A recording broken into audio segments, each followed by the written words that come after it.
We are live here in Austin, Texas at Data Cloud USA. Could you tell us a little bit about yourself? My name is Ashley Haghighi. I am from the University of Texas at Arlington. I'm a mechanical engineering major graduating in December with a minor in nuclear engineering. And I'm just really glad and excited to be introduced into the data center industry, which has a lot of crossovers that I didn't realize. So I'm just grateful for the opportunity to be here and learn more. You picked up mechanical engineering and nuclear engineering as two platforms of choice. How did you get to that conclusion to pick those two subjects? So, mechanical engineering is very broad in spectrum, and I wanted to learn a lot about different things. So, I chose mechanical because I knew I could go anywhere with it, but I also knew that I really have a passion for renewable energy. So, I focused on nuclear engineering because it's something that I think the public opinion is changing about it. And I think it's a new renewable energy that should be a highlight.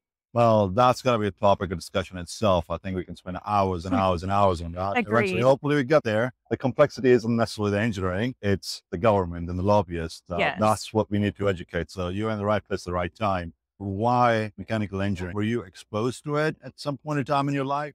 Unfortunately, my family has not been to college. I'm a first generation college student. So when I was entering into the educational career, I wanted to do something that was a challenge for myself. And I knew I loved physics. I loved sciences. And I kind of stuck with engineering. I was actually aerospace engineering first. And then I changed to mechanical because I wanted to learn more about different things. So I have enjoyed mechanical engineering, learning all of these different talks and topics. So circuit analysis, dynamic systems and controls, modeling, and I've enjoyed all of it. So I know that I'm doing what I love. That's in itself is a great achievement. Did you know what you were going to be when you grew up, when you picked the mechanical engineering as the platform of choice? Actually, no. I decided to do mechanical engineering and kind of went with it and said, any opportunities that are opening doors to me, I'm going to pursue them and look into it. So I've done a lot of research projects with my professors because they've given me the opportunity and I've been really appreciative. And this conference, for one, is an opportunity that I couldn't pass up. So now, since you've been exposed to the data center market segment, is that on your radar to be a profession of choice? Absolutely. I didn't consider it before this conference because I didn't know how interconnected different topics and different fields were. I thought of data centers like, oh, that's all tech industry, that's all software. And I was completely wrong. The energy field is actually the highlight of this conference and the issue that's everyone's facing with data centers now. So that's actually my passion. I want to go into renewable energy, find a way to produce energy for these data centers. Wonderful. That's the biggest challenge that we've got. And hopefully young individuals like yourself can join the initiative in addressing the major issues that we are getting ready to face. What would you tell your peers and your friends and family and people in your life about the data center place or the sector?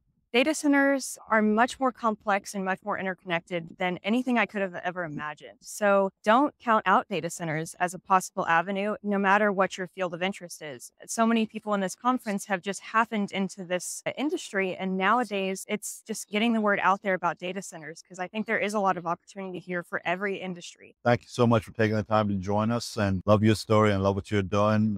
She's going to be available at the end of the year. Yes. So make sure you connect with her on LinkedIn and let's find her an opportunity in our space. Thank you so much.